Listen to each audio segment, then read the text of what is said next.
Hey everybody, it's GobletX and welcome back to some more Magic Arena. Today we're going to be playing a traditional draft of Secrets of Strixhaven, just a regular player draft, but at the end of it we are going to be playing best of 3 games, so we can pull out some cards from the sideboard against specific archetypes and specific matchups. That all out of the way, let's get into the draft. This is a really strong pack 1. There's Sundering Archaic for converged strategies, Paradox Surveyor for anything in Quandrix, Traumatic Critique for a huge Prismari finisher. It's also a flexible one you can use as removal early. I think Traumatic Critique is probably the strongest, most flexible of these really powerful options, and that's what I'm going to roll with here. Heading into pick number 2, where there's now a Slumbering Trudge getting passed to us. This card is massive for whatever mana cost you cast it for, so just a really excellent stat line for the cost. Don't mind that, going blue, red, and green together. There's nothing in blue or red anyway. Strive Scholar and Textbook Tabulator are tremendously filler, even if we're a pure Prismari deck, so it's gonna have to be a speculative pick anyway. Might as well speculate on the strongest card in the pack. Pick number 3 now. What have we here? I like a Johnny's Response and Foolish Fate a lot as efficient removal spells. We're not going to be a Bogwater Lumerette deck unless we become a dedicated Witherbloom with this Trudge, which I guess is possible. If Prismari is cut. There's not much for Prismari here. Rapturous Moment's a pretty filler top-end spell. The Tackle Artist is a very filler creature, and the Dual Tactics is better in aggressive strategies that actually get value from shutting off blocks, because there's not too many times you're going to be able to like kill 2 1-toughness creatures with this. Usually it's like 3 mana deal 2 in Prismari, which is just okay. Killing a 2-2 with that. I think I'm going to go for the Foolish Fate here. Now, a Johnny's Response does pair better with the blue-red card, because blue, red, and white will overlap. There's a blue-red archetype and a red-white archetype, but there's no blue-black or red-black archetype for this Foolish Fate. But what I like about the Foolish Fate is it does give us that that Witherbloom backup route if Prismari is really cut here. And if we play the Trudge and the Critique and the removal spell, we're going to be at least 4 colors either way, whether we go white or black. So pick number 4, there's a Silver Quill Charm, I guess. We'd have a Foolish Fate and a Silver Quill Charm towards that. There's a Hydro Channeler, which is okay filler for Prismari. Fields of Strife, which is going to be good if we go full 5-color Converge. I don't think there's a huge reason to take a Witherbloom card, but there's a Burrog Barrage, which is something. I think it's Silver Quill Charm really speculatively, Hydro Channeler for the filler, or Fields of Strife somewhat speculatively. I'm going to take the Fields of Strife here. Pick number 5, blue-red dual land. Jessica's Will isn't good in 1v1, right? Yeah, this is really designed for having multiple opponents. Yeah, you can play them this turn only. So, 3 mana, draw 3, but you don't have the mana to play all 3. Not the greatest in 1v1. Wander Off's pretty reasonable here, but Spectacle Summit's also pretty reasonable. Charging Strife Knight as well is nice in any red deck, giving you that consistent card selection. I think it's honestly a little better than Muse Seeker. Muse Seeker small enough to die to cards like Tome Blast. I'm going to take Spectacle Summit over Wander Off here primarily, but also the 3-3. Pick number 6. Very mid-pack. Lorecaster is okay at the top end. Pursue the Past is okay. Card selection earlier. I guess Archaic's Agony is also a fine removal spell when you're a full 5-color Converge deck. Blow something up and draw a card or 2. I'll go for the Agony here. We're looking very convergy currently. There's a pick 7 snooping page, which is miles ahead of everything else in the pack, and none of these cards are good in converge anyway. So, a card that's very unlikely to get played, but whatever. Pestbrood Sloth here. Very good way to defend yourself in a slower strategy against the aggressive decks. It's going to be blue, red, and green at the core. There's a green-black dual land now, or Sheoldred's Edicts. And we've got 2 really good green cards, 2 really good black spells. We could just be like Witherbloom still, actually, because it's just Witherbloom cards and then a couple random off-color convergy things. But I guess like if we're going to be Witherbloom, Titan's Grave would also be good. That's pick 10 Bogwater Lumerette, so it does seem like nobody else is drafting Witherbloom. I think we take the Lumerette over the Educator because without a way to gain the life consistently to make it a 6/6, it's pretty filler. So you need the ways to trigger it first before you draft it, and Lumerette would be our first way to actually trigger it.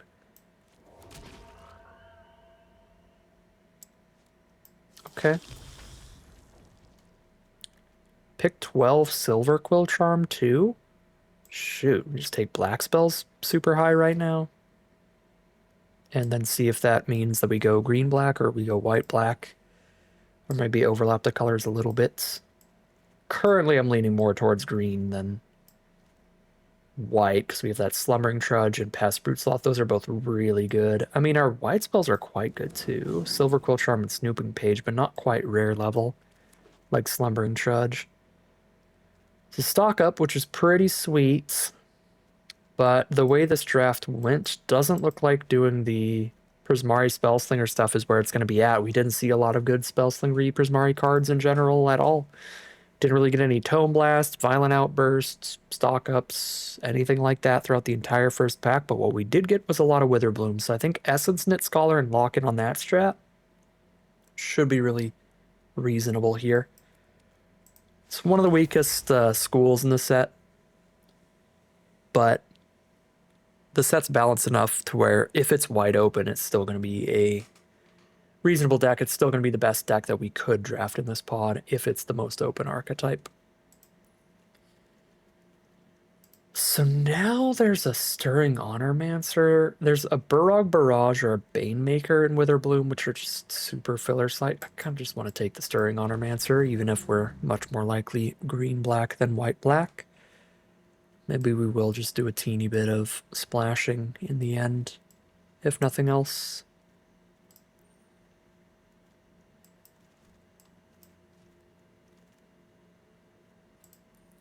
That Thornfist Striker, which is going to be buffing our entire board every turn as long as we have like a Bogwater Lumerette out.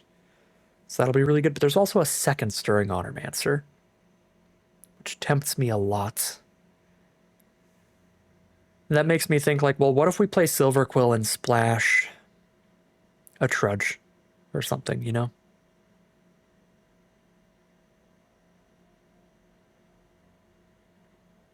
I'm going to take this Honormancer. I feel like Honormancer is generally a lot better than the 3/3. We've got Snooping Page, double Honormancer for Silver Quill. Take the black spells really highly, because we can run them either way.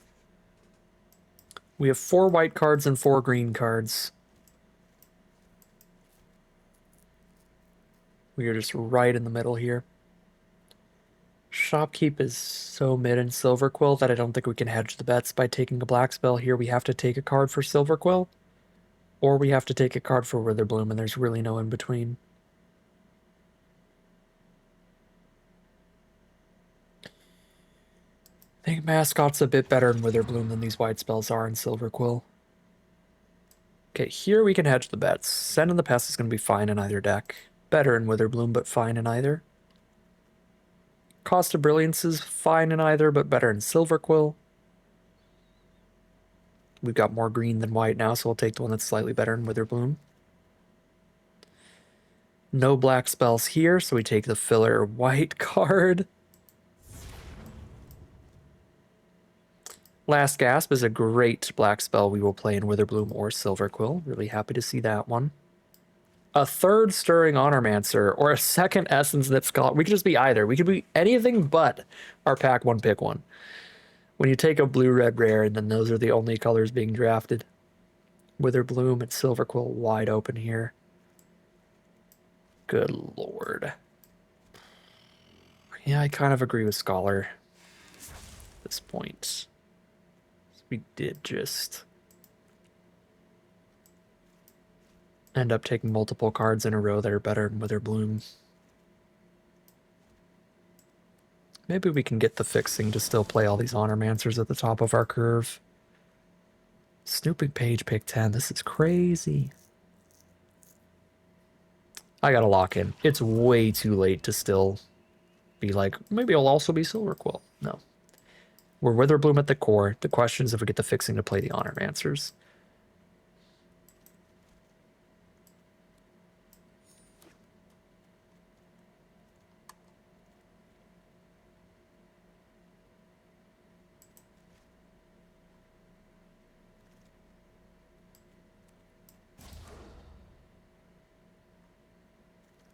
You know what I should have taken as a sign, though? The 3/3 that buffs the board didn't wheel. So maybe if I saw that and noticed that before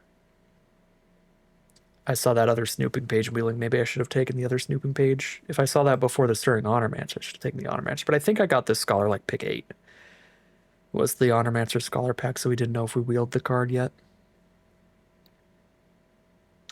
Well, it worked out fine, because there's nothing for Silver Quill in this pack. But there are good Witherbloom cards.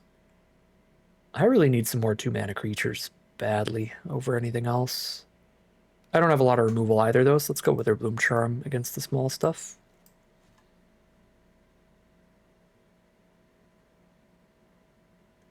Looking for more Lumerets and Senin the Pests.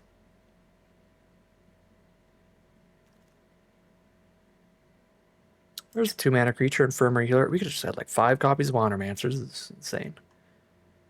Infirmary Healer to fill out the curve. Noxious Newt's good too. But our curve doesn't go that high that we need Mana Dorks that badly, and the Infirmary Healer being able to trigger life gain can be good. We actually didn't end up with anything that even cares about the life gain, though, right now. Kind of surprising.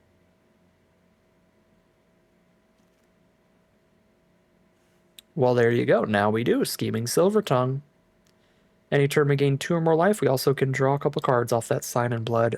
Very good in Witherbloom. The Bogwater Lumeret works really well with it. We just play any one creature and then get our 1 lifelink damage, and that's the life gain we needed. Pick 4, another Banemaker. It's very reasonable. We have 2 Essence Knit Scholars that make 2 creatures off the 1 spell, but everything else is just 1 creature at one time, so I don't think Root Manipulation's that good in here. Another Past Mascot might be better than another Banemaker, actually, though. Yeah, I lied. We actually do have a little bit that cares about life gain. We've got Pest Mascots. Here's another Infirmary Healer or another Last Gasp. I think we go Last Gasp over that. We're at 5 2-mana or less cards. I would like another, but would definitely love more removal. Okay. Another removal spell or another 2-mana creature? We're on 12 creatures right now. 13 when you count Sen in the Past. We definitely need more creatures. Don't need that many more spells at all. I'm going to take the 2-drop. And the Sen in the Pest versus the Grapple with Death. Removal for the big stuff is what we're really lacking. In terms of our non-creature spells, we have 1 Foolish Fate and then 2 Last Gasps that only give -3 and 1 Witherbloom Charm that only kills small cards, so I'll actually take Grapple over Sen in the Pest. I'm pretty happy I took the Biomancer over that removal earlier. Now we'll do another Biomancer here. Get an Old Growth Educator over Burrog Barrage. Then we've got 1 land, so boom, final spell is Olna Alley Shopkeep, and that's our 23 non-land cards. We got not much in the sideboard here. I'll take a Titan's Grave over Burrog Barrage.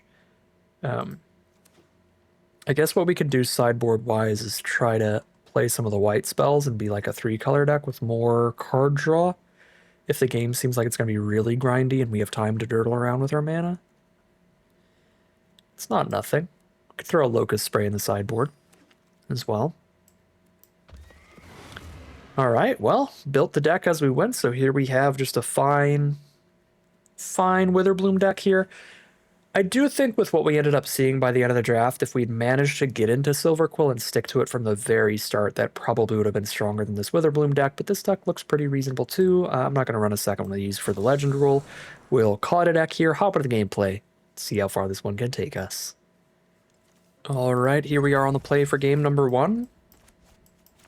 This is all commons, but I think this is, before the format came out, what you would think is like the average Witherbloom hand. I think the average Witherbloom hand's a little stronger than this, though, because Witherbloom's the weakest archetype. So when somebody is playing Witherbloom, it should be open enough that you have a slightly stronger hand than this, if that makes sense. There should be like some premium uncommons in there too.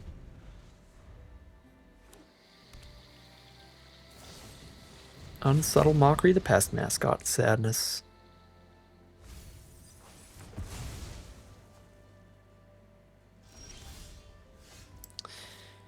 think our matchup against aggro is going to be our best matchup. I think our matchup against grindy late game decks is pretty rough, like the 2-color, 3-color stuff. Or 3-color, 4-color stuff. Like what we're playing against right now. Yeah, I think that Converge deck has a really good matchup against Witherbloom, which is another one of the reasons it's ended up being one of the weakest decks.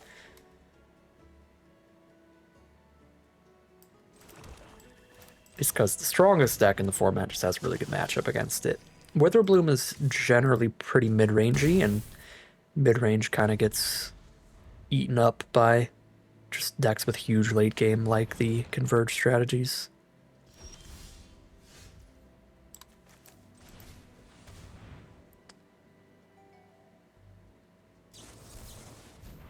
The Essence Scatter on a 2/2. It's pretty rude because that means I'm not getting any life. Whenever we'll kill the Painter, stop them from the draw 2, and just jam with everybody. Double Potioner's Trove is going to be really hard to kill them through. They can gain 4 life a turn.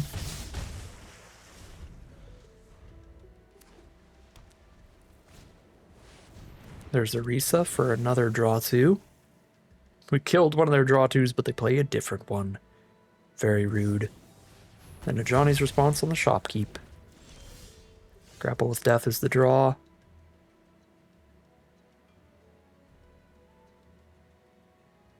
I don't think I'm gonna grapple the...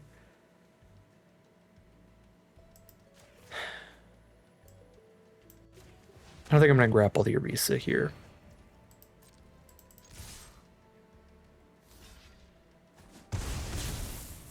Because they can play much scarier, much bigger creatures later.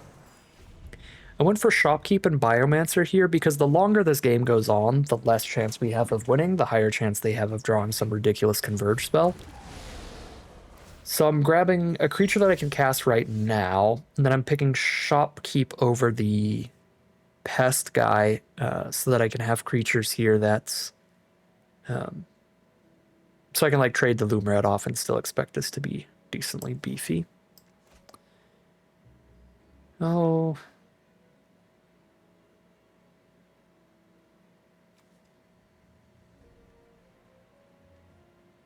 just play a Trudge.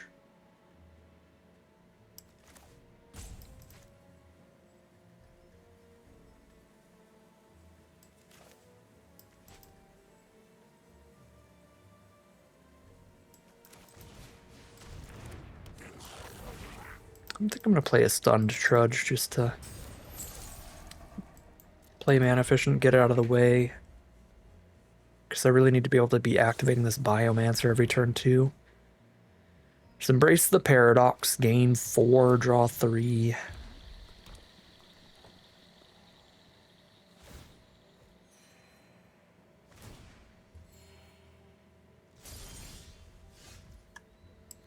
No second green is very bad.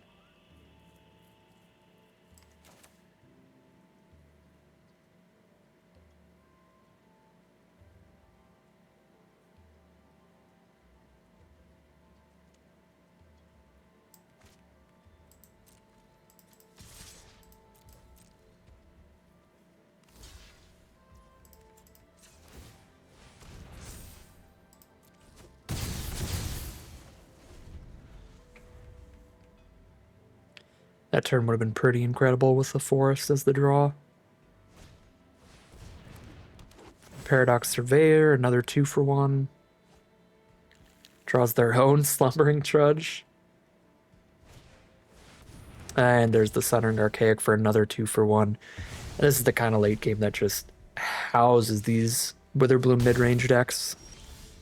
Because basically every card they touch is just putting them up even farther in card advantage. We have no bombs in here. We're just a very average Witherbloom deck.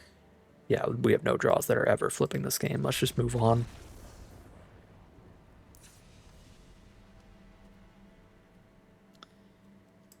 Okay. Bad matchup is bad. I want to play against some aggro today. There's definitely like a big element of rock, paper, scissors in this set. Like sometimes you'll draft a deck where you're like, good lord, please don't let me play against aggro. And then sometimes you'll draft a deck where it's like, good lord, please don't let me play against 5-color. This is the latter. This deck really wants to play against aggro, and it really does not want to play against 5-color.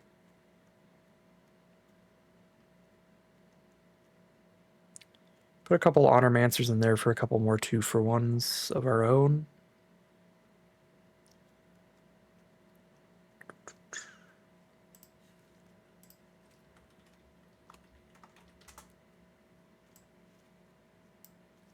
Whoa. Whoa, look at the Slumbering Charge. What is going on with you? I don't know what's going on there, but it looks cool. Shade Rider is going to be really bad against the Visionary's Dance. The 2/3/3 spell.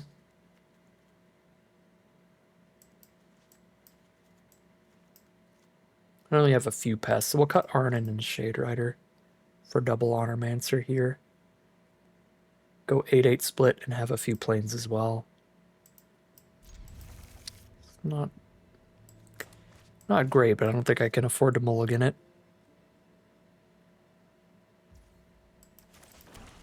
Pretty slow for trying to be the slightly more aggressive deck.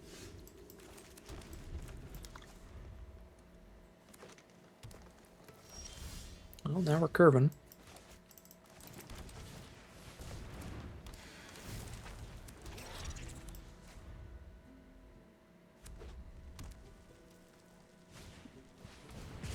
Tome Blast the Scholar.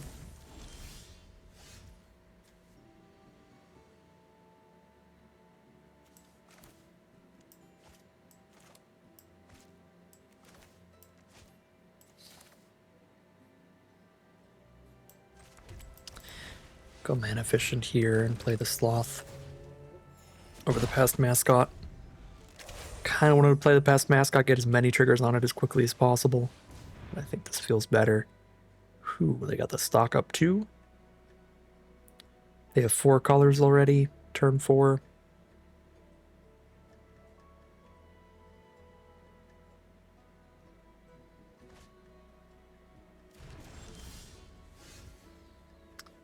Okay. Honor Mancer. Oh, I needed to play a Plains to play that? How? Oh, I need double black and then a white and 2. Okay, I miscounted. Well, I did say I wanted to get greedy and start getting counters on Past Mascot as soon as possible, so I just kind of put myself in a position where I have to do that. There's the Orisa, draw 2. There's that next swamp for the Honor Mancer.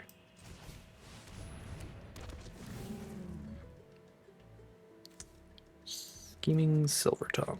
Let's go.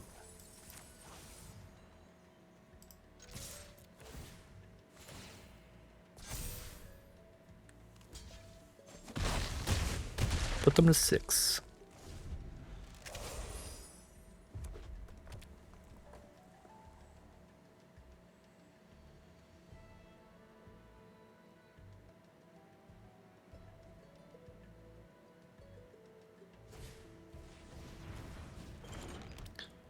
There's the Potioner's Trove.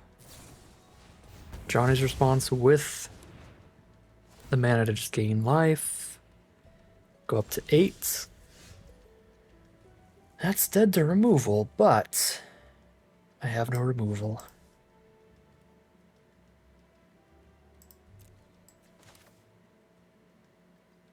Let's go Past Mascot, pull from the grave.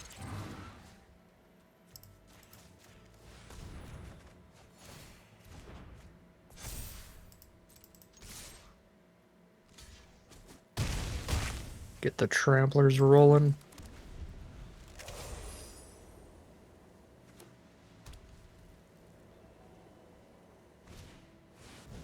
Colossus of the Blood Age, more life gain, and a big old blocker.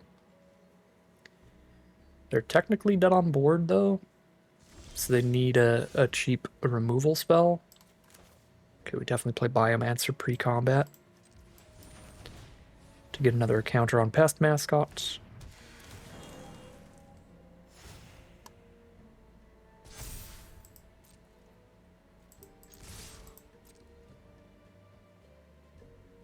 Okay. Dead on board is dead on board. That is 1-1. At least we're going to game 3 in this very first round. All right, here we are on the draw for game number 3 of round 1.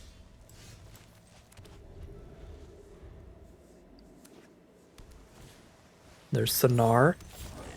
We have been Tome Blasted before, so I kind of like running out the Silver Tongue that survives Tome Blast first over the Lumerets.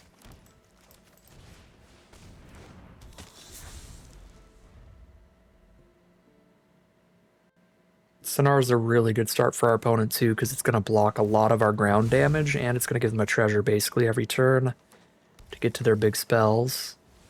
Landscape Painter's the play. Okay, so I don't mind. There's a couple options here. We can play Lumeret to have the Sign in Blood under the Silver Tongue ready to go. But I can also go ahead and Foolish Fate Sonar before they get to tutor out any spells or get any treasure tokens. I feel like that's worth it.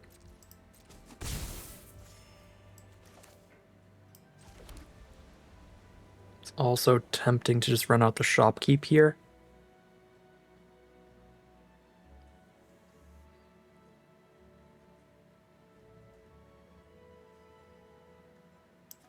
Let's go big damage. Let's play the Shopkeep.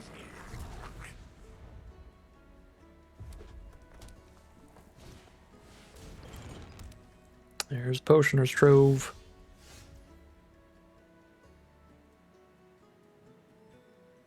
Now we probably Foolish Fate. Sonar.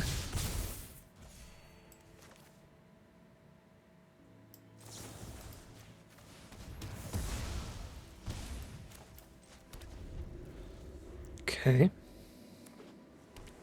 Draw 2, gain a couple life. Nope, play Paradox Surveyor, they're going blockers. Could play Lumeret and Last Gasp here, and prepare a Sign in Blood.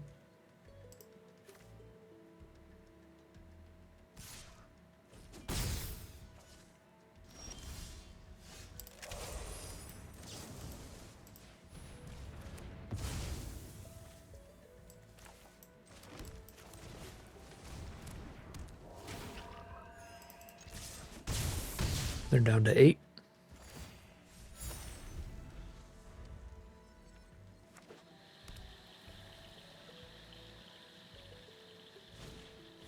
Matterbending Mage to bounce the Silver Tongue. Get rid of the Sign in Blood. And then Slumbering Trudge for the 6/6 blocker. Pretty good. There's the grapple on the 6/6. Attack with a 4/3 and kill their other 2 creatures. We don't mind that at all.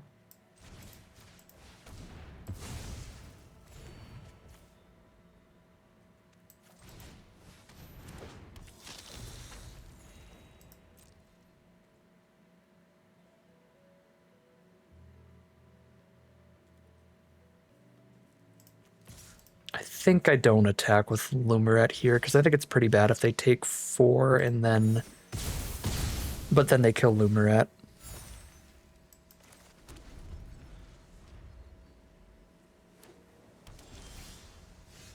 Okay. Honormancer. Disdainful Stroke, rude. Well, Sign in Blood then. They're completely playing off the top now.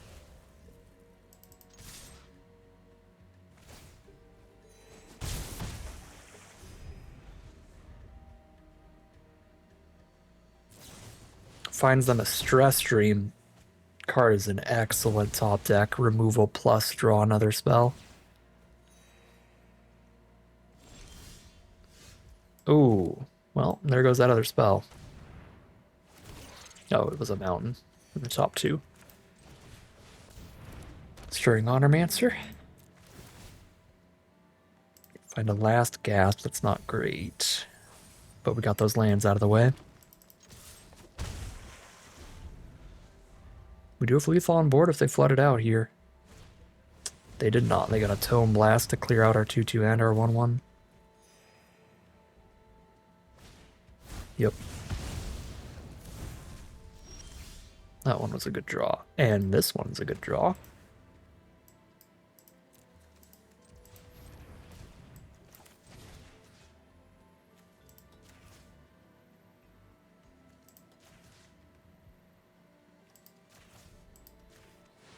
Let's grab the Menacer and the Flyer here. And the Flyer's going to prepare a Slide in Blood.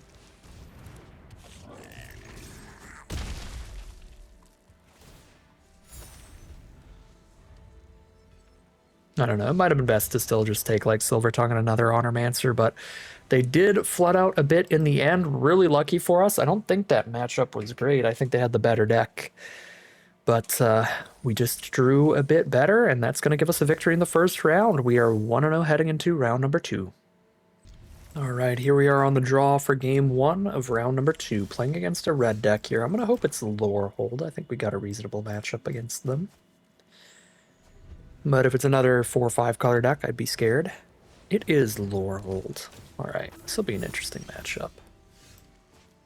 Let's just go ahead and gasp the researchers immediately.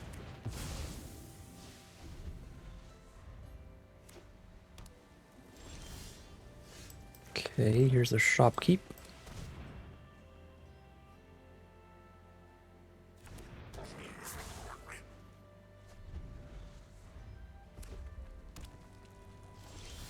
Uh-oh. It's not Lorehold aggro, it's Lorehold late game? They might have a bigger late game than us. That would not be good for me.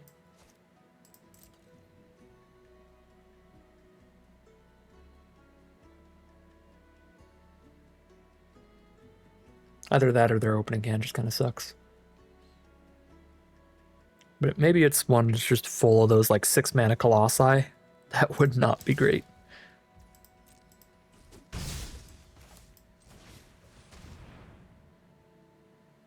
Discard a flashback card. Ooh, it's a bunch of the 5 mana 3/4s and stuff. Maybe.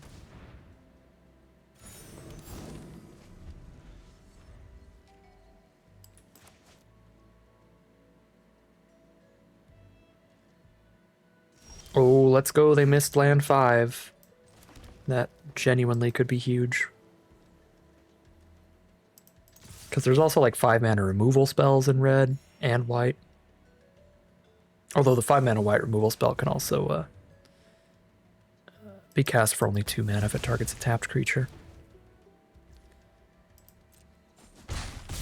I could have last gasped to make it less than 3 power, but it also would have had 0 toughness, so it still would have died. Just the last gasp instead of stand for yourself. Shattered Acolyte. There's another last gasp target, I suppose.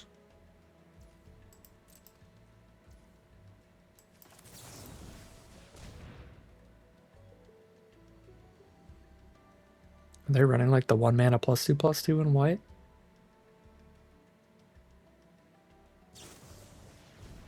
Nope, they're just going to burst lightning. Now that we don't have the mana to save Banemaker from it. Let's grapple with death. Cute. I don't have anything else to do with this mana, but I have cards that trigger every time I gain life, so I think I'm still not supposed to Stream of Life. Regardless. There's the Sky Coach. Okay, now we're under pressure. Because it's probably like 3/5 drops the way they played this game. But here's the removal spells for them. Let's see.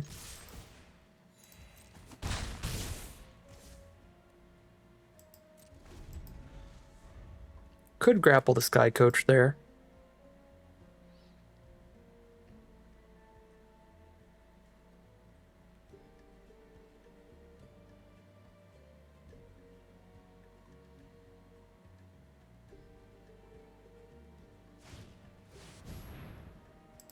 Okay, it is an Ascendant Dust Speaker.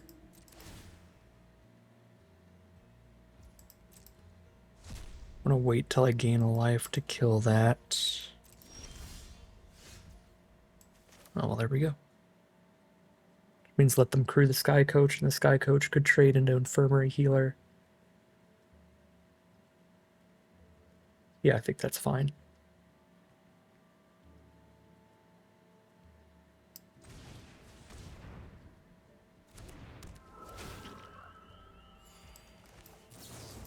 But I really want to do the life loss removal.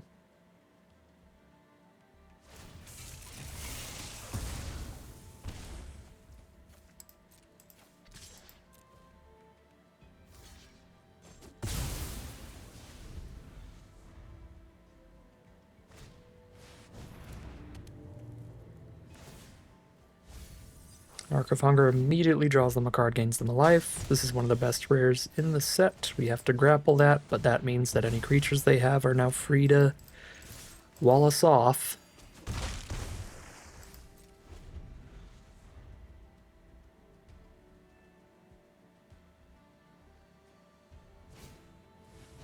Removal spell on Lumaret. No creatures yet. Okay. Let's go.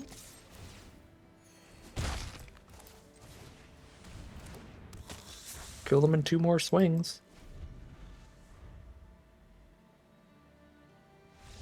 Flood it out, I guess. That is going to be 1-0 in round number 2 now.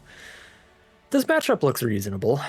I don't know what exactly was going on in their hand. I guess there's just all the removal and stuff early. They had multiple 5-drops. They had that Dust Speaker. We made them discard the second Dust Speaker they actually cast. So it was kind of top-heavy. But overall, it looks like a generally aggressive, generally standard Lorehold build, which I think we have a decent matchup against. Especially because we do have a main deck artifact removal spell. Witherbloom Charm doesn't do it, but Grapple with Death can kill the Arc of Hunger, which is their best card. Yeah, I think I'm going to run it back here. I don't really think I want to dabble with the White Splash here. They also didn't have any 1 toughness cards that we saw, so I don't want to play the Locust Spray.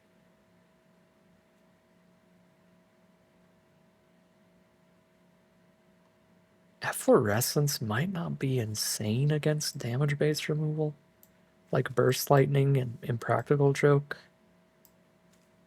I don't think it's great, like unless there's something that's just terrible in this matchup. And I don't think there is. I think our deck is all fine already. Yeah, let's run it back. Here we are on the draw for game 2. Awkwardly keeping a 5-lander here. Obviously just hoping to draw spells. First draws a land.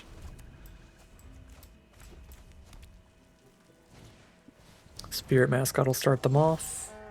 There we go. Second draw's a good card. Pestbrood Sloth. I think the only way I get punished by playing Bogwater Lumaret here is if they specifically have the 1 white mana put a +1/+1 counter on a creature thing.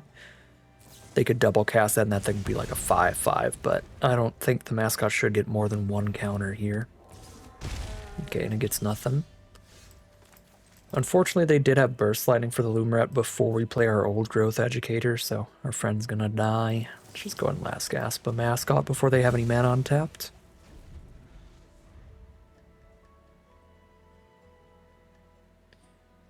Hopefully, we can get some pest life gain before the Old Growth Educator, maybe.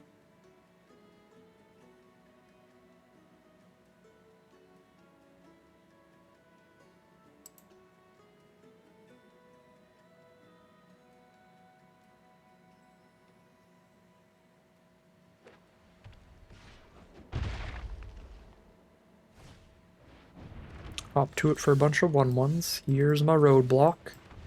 Infirmary Healer is a good draw.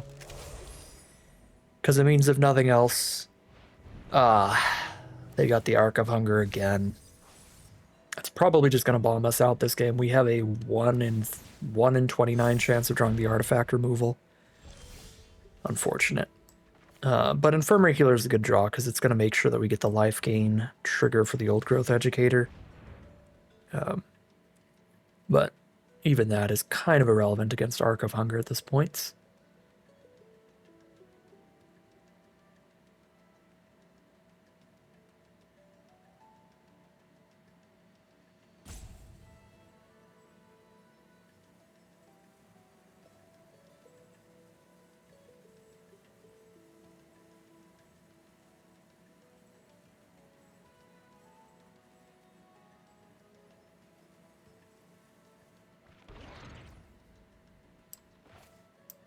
They must have an expensive card in their hand if they wanted to discard a mountain there.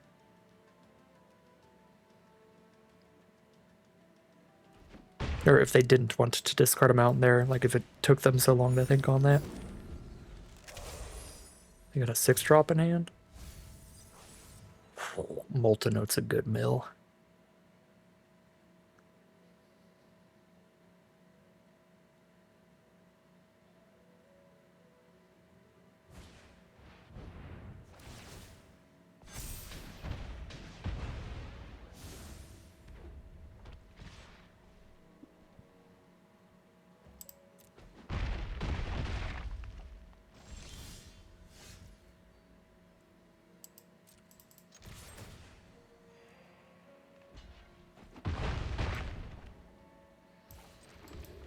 Top deck is a land. Slam down our 6/6.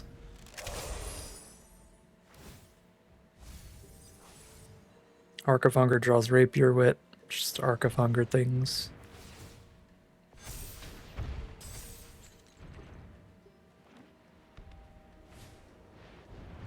Dust Speaker 2. I think we're dead to that. Yeah, we are.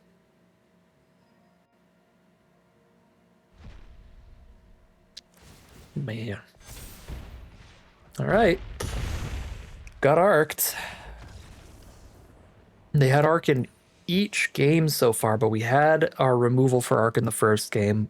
All we have to do to win this third game is dodge Arc of Hunger. Let's see if we can do that. I mean, that's not true. I could get like I could have to mold a 4 or something and still lose, but I think generally speaking, if they don't hit Arc of Hunger, if both of us draw pretty standard hands, we're favored a bit. That's a pretty standard hand. It's another 5-lander, though.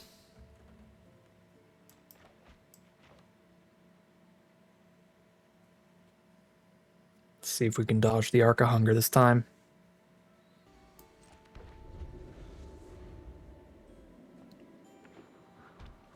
They start with Terramorphic Expanse. For the white. There we go. There's a Pest Mascot with no life gain in this hand. Slightly awkward. But it's a spell. I'll take any spell I can get right now. Okay. No small enough creatures for Arnin's abilities, so we'll play the Pest Mascot.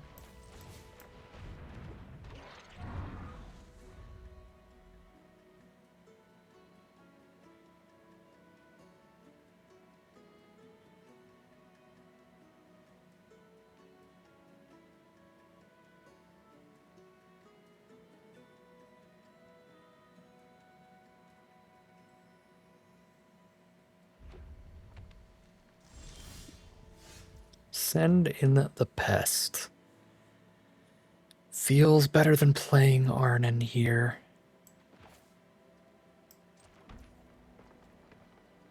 So we can start triggering the Pest Mascot sooner off of that, and then we can play Arnin the turn that we play, the turn that we're attacking with a Pest into something that probably kills it. Oh boy, look how we didn't dodge Arc of Hunger. Well, they've got no creatures on board, at least. So just get as much damage in as we can, as quickly as we can. Which involves getting Summoning Sickness out of the way on the Essence Knit Scholar creatures this turn.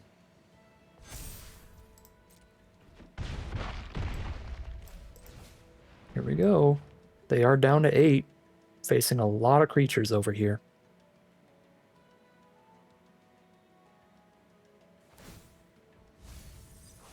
They've got a Spirit Mascot they can play next turn. That'll also gain them a life from Arc. Oh wait, no, that's not how it works. It's the turn they mill it. Okay. They hit Repel Calamity. Wow. 2-mana removal for Pest Mascot that also gains 1. But the rest of their hand is too expensive? They just put that on the stack and insta-scoop? Still no creatures? Kill that, take 1, 2, 3, 4, 5, 6, 7, 8, 9. Yeah, that's 9 damage on board if that's the only spell they have. Okay, I guess we can win even if we don't dodge Arc of Hunger, because I guess they kept Arc of Hunger in 6 lands, which, I mean, let's be honest, we would keep that hand as well every day. But they did not draw out of it, and that is going to be 2-0 heading into game number 3, heading to the final round with a shot at getting a full trophy run in this traditional draft. All right, here we are for game 1 of the final round on the play. We're going to have to take a mulligan here. We cannot keep a 1-lander. And then this is perfectly keepable.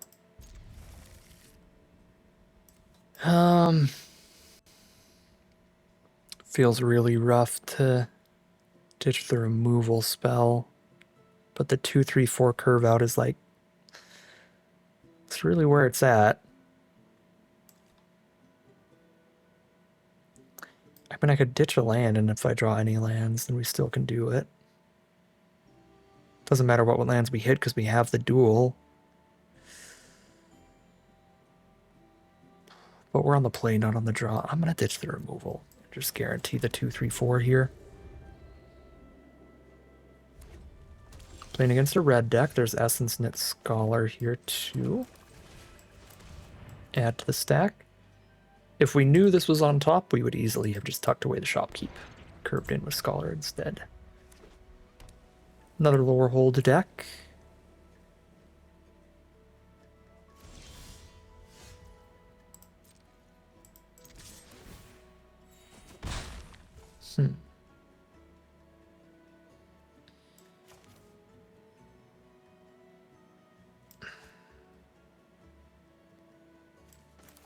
I'm going to play the Shopkeep first. If we don't hit an untapped land next turn, then being able to like send these 2 in, maybe get something killed, and then play Scholar and draw the card feels good. I don't want to play Scholar and just have Scholar die to removal. Yeah, this is way better than if Scholar died to that Molten Note. Nothing's dying this turn, so I'll play the Past Mascot instead of the Essence Knit Scholar.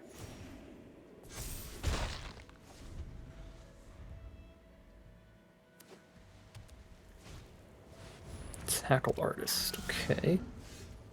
So we can Trump attack with the 1/1 to draw a card and make Mascot big enough to attack in, or to make a 6/6. We can do a 6/6 or Essence Knit Scholar here. Both are pretty good. I think I'm going to go for the Essence Knit Scholar since I'm down a card. And just make sure that we also get to gain life next turn and keep building the Pest Mascot up. They can recast Molten Note on Essence Knit Scholar here.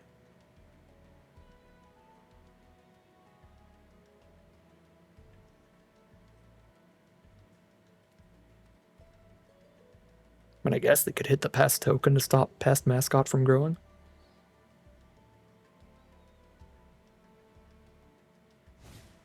Scholar it is. Makes sense. What's the draw? Another Mindful Biomancer. Grow, swing.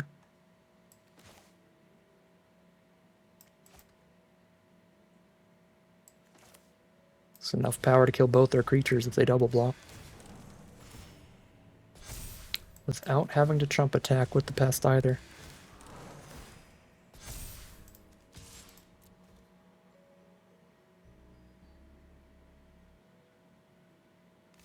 And there's the double block. We'll take it, clear those out.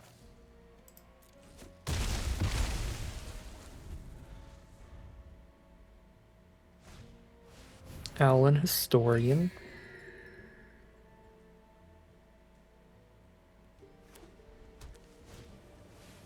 And a Stone Docent. I guess if they block both the Biomancers, then one of them's going to trade down into the Docent, but the other's just going to eat a Historian for free, so this feels like a double swing for sure.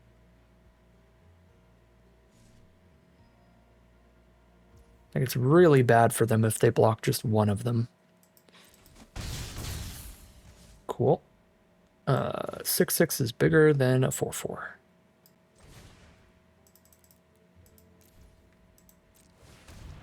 Here's a 6/6.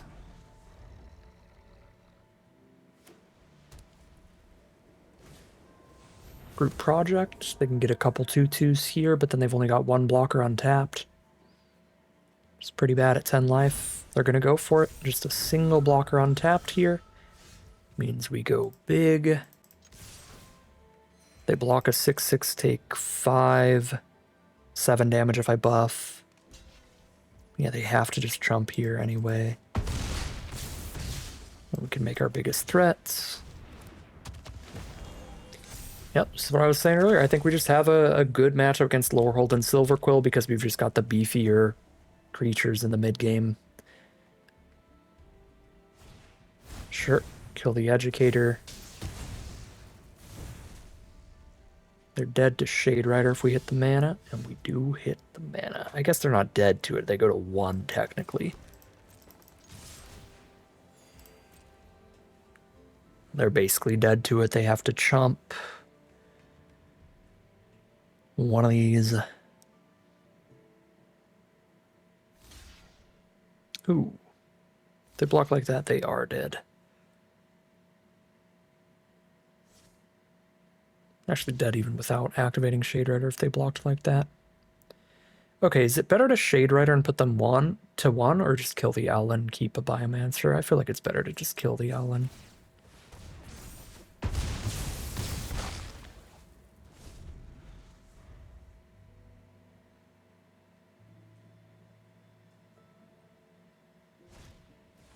Top deck is Helping Hand. That's actually pretty sweet. Helping Hand the Scrollsmith to play Helping Hand again is a cool combo, but doesn't give them enough blockers to do anything here.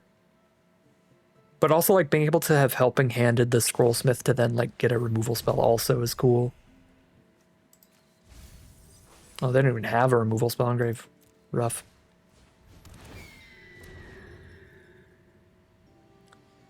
But Helping Hand Scrollsmith, that is theoretically very cool. And they got a gain 2 off their Surveil. So they go to 8, but 8 is still dead on board, and we'll start off the final round 1-0, heading into game number 2.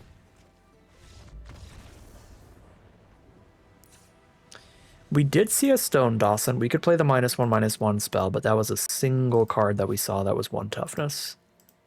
Which, you know, we can use this as a combat trick as well. We will be getting into combat often.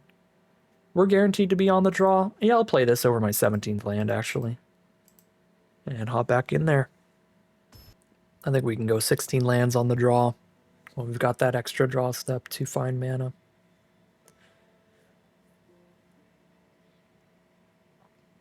The Locust Spray also cycles for only 1 mana, so it's pretty easy to just cycle it away when we need a land instead. Because we don't have a lot of like 1 mana cards in the deck, so we could just go Swamp Cycle Locust Spray in a hand that needs more lands. So I think Locust Spray over the 17th land actually makes a lot of sense on the draw. Maybe I should have just been doing that in most of the matchups. Just throw it in there on the draw. Alright, very reasonable opening hand. Pretty happy to have that here.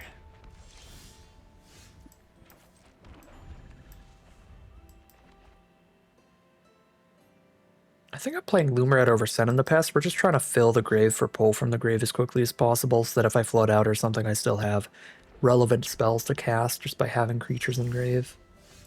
Yep, and currently we are flooding out. I mean, it's very early in the game to say that. I'm on 5 lands total. It's not bad. Group Project. That's annoying. Having a pull from the grave in hand and the Essence Knit Scholar to draw a card, I don't mind this trade. It's going to hold them off from flashing that back as quickly, and it's going to fill our grave for the pull and draw us a card.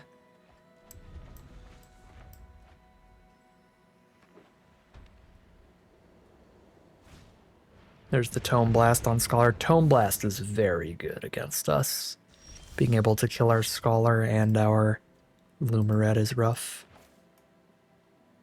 Could pull from the grave right now or just run out the Arnin. I think I'll just run out the Arnin. I don't mind if they spend their next turn just Tome Blasting. And then next turn we have exactly enough mana to go pull from the grave plus a 2-drop. Oh, they've got a braid too. So really just removal heavy hand.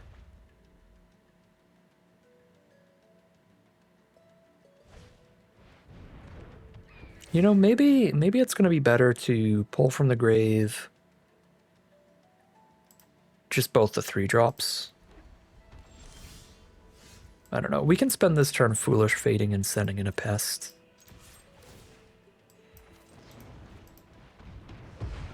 And then I can play a 3-mana card the same turn I pull from the grave now.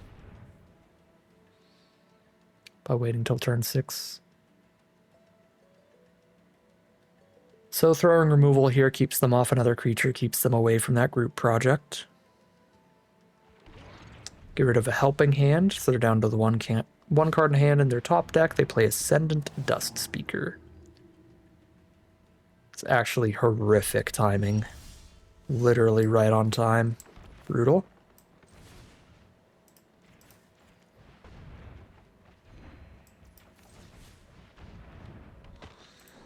Well, turn our pest tokens into a little bomb. A miniature bomb. Tiny 2-damage grenade to their face. Boom. Technically, we get like 3 damage off the first one because it also cleared the way for the other one to get in there. All right. This Dust Speaker's going to take things over. We are in a top deck war where our opponent is favored by having the chunkier duder. All right, well, that changes things immediately. If they can't kill Old Growth Educator, then now we're in a top deck war where we're favored. Because now we have the chunkier duder.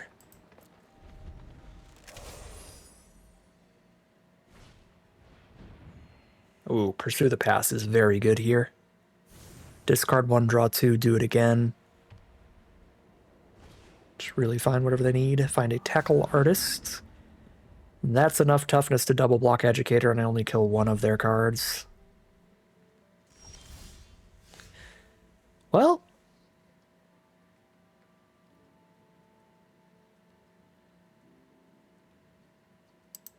I think I have enough instants in this deck. I should not send Educator in until I actually have like a last gasp or something.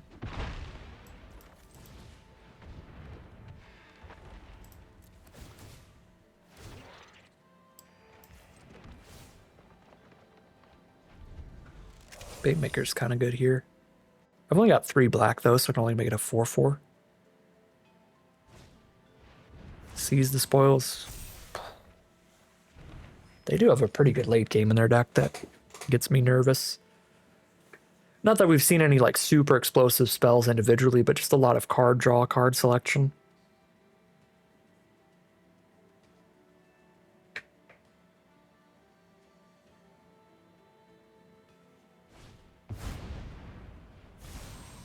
Pursue the Past again. Tackle Artist is having fun, that's for sure.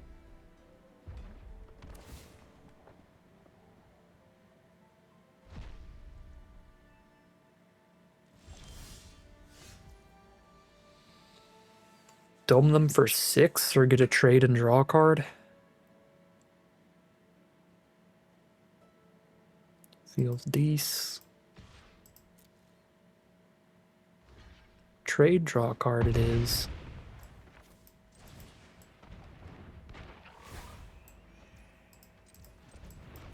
Just hold up all my black mana for Banemaker here to keep that out of reach. I'm at 35. I do not need to Stream of Life right now.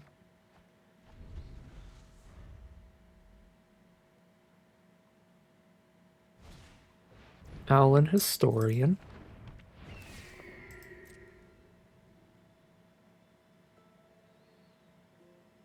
Banemaker is actually our scariest card now because we can make it like a 5/5.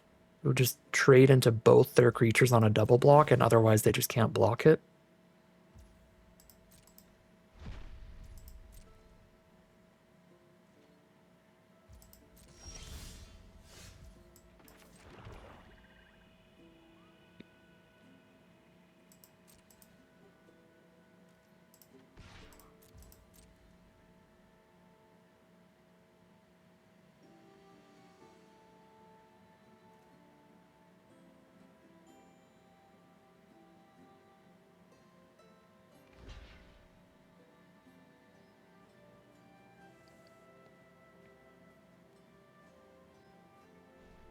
This is genuinely the 2-for-1 trade. That's really good for me.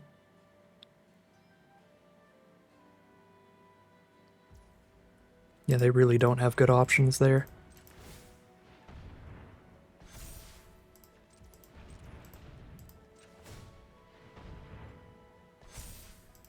So they take it. We'll hit for 4.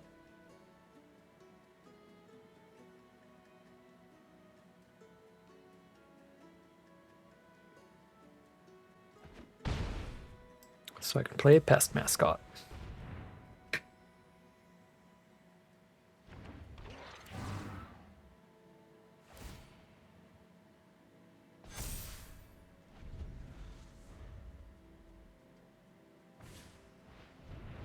Informed Inkrite. So every time they target a creature, they get a 1/1 flyer as well. Ooh, and they have the removal. It's really good for them. All those blocks. Dawson, triggering Historian. Banemaker can be a 5/5, so now they have better blocks for Banemaker, but it still clears out a lot of creatures here.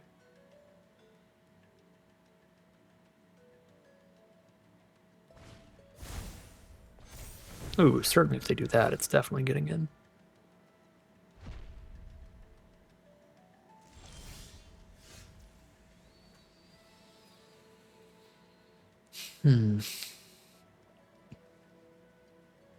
Everybody but Essence Knit Scholar, maybe? No, I think it's probably just Banemaker. Kill both those cards, draw a card.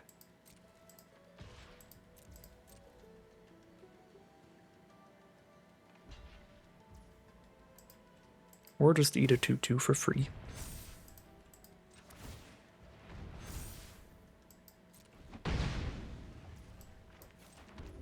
That works too.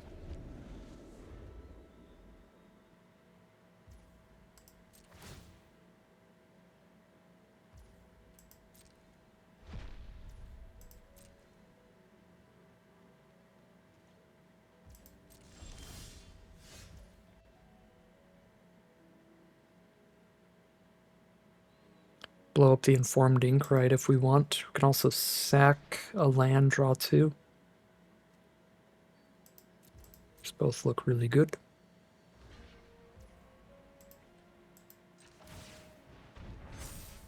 Better to draw 2 or kill an Inkrite here. Could sack a Pest and draw 3 because I get a Scholar draw off that as well. I think Inkrite is scary enough, I should just kill it.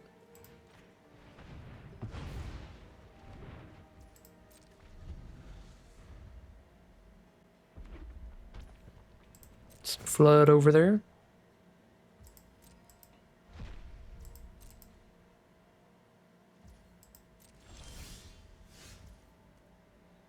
Some Trudge over here.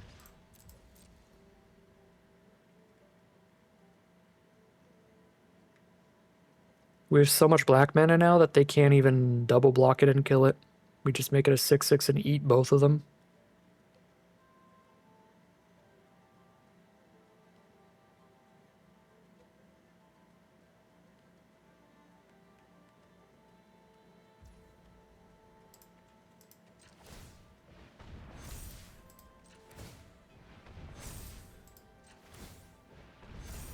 Save the Trudge mana.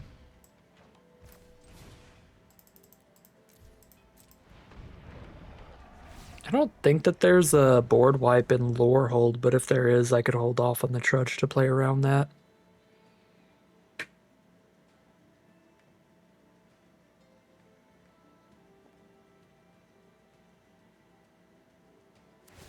I know there's a Witherbloom board wipe, there's a Mono Black board wipe, there's a Prismari board wipe.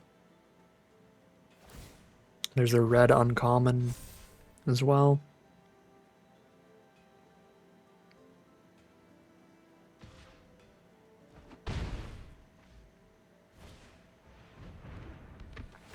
Ennis to flicker the Dust Speaker, get another +1/+1 counter out of it. That's pretty nice.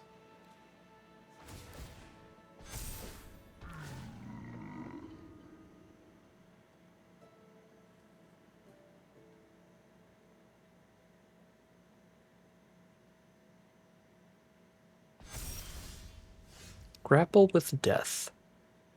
They are at 10 life. They block a 6/6, block a Banemaker, take 1, 2, 3, 4, 5, 6, 7, 8. Good enough, I think, to just send everybody in at this point.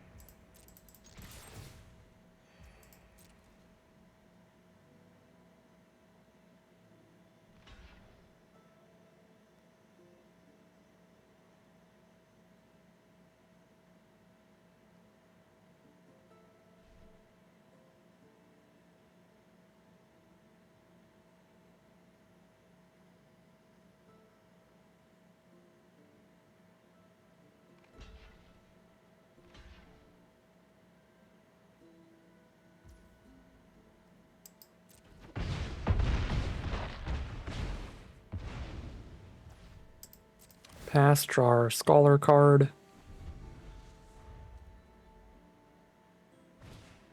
Practice Scrollsmith. The deck's pretty nice.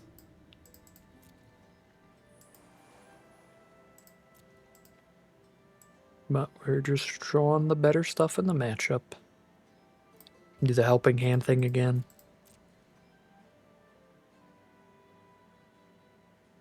Get their little 2/2 rare that spits out flyers. Maybe. They do helping hand the Ennis, actually. And then Ennis flickers the Scrollsmith, which can let them get another card back, but not till the end step, so. That'll still be dead. I could Surveil with Titan's Grave, but I mean, they're literally dead.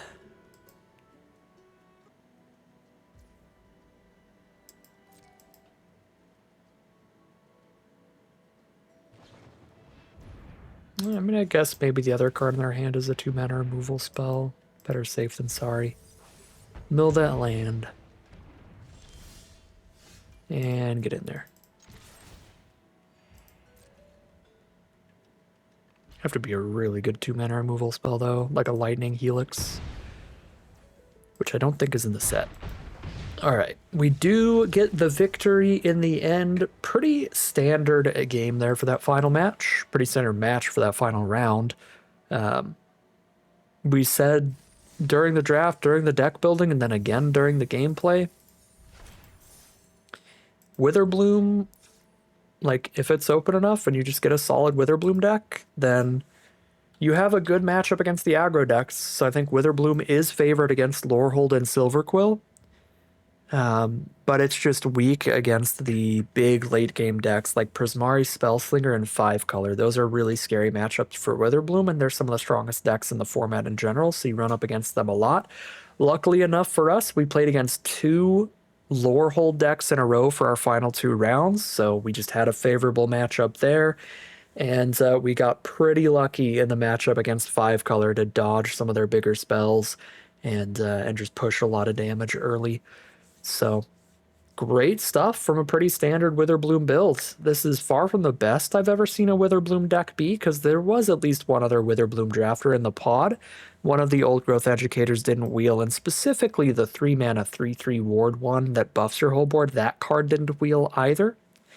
And ideally, Witherbloom is weak enough, you kind of want to be the only Witherbloom drafter, but obviously it was still open enough here to get a full trophy run, so we did get some pretty powerful cards like the Slumbering Trudge being a huge draw into the color pair, and the Silver Tongue giving us some good card draw. We got a good chunk of interaction, little bit of card advantage with Pull from the Grave and Essence Knit Scholars as pseudo draw spells. Just a very standard Witherbloom deck here, gonna take us all the way to victory here for maximum prize out, 2,500 gems, 2 playing points, 6 packs of Secrets of Strixhaven. But that is going to end today's video. As always, I'd like to thank my patrons and YouTube members for their support, as well as you for watching the video.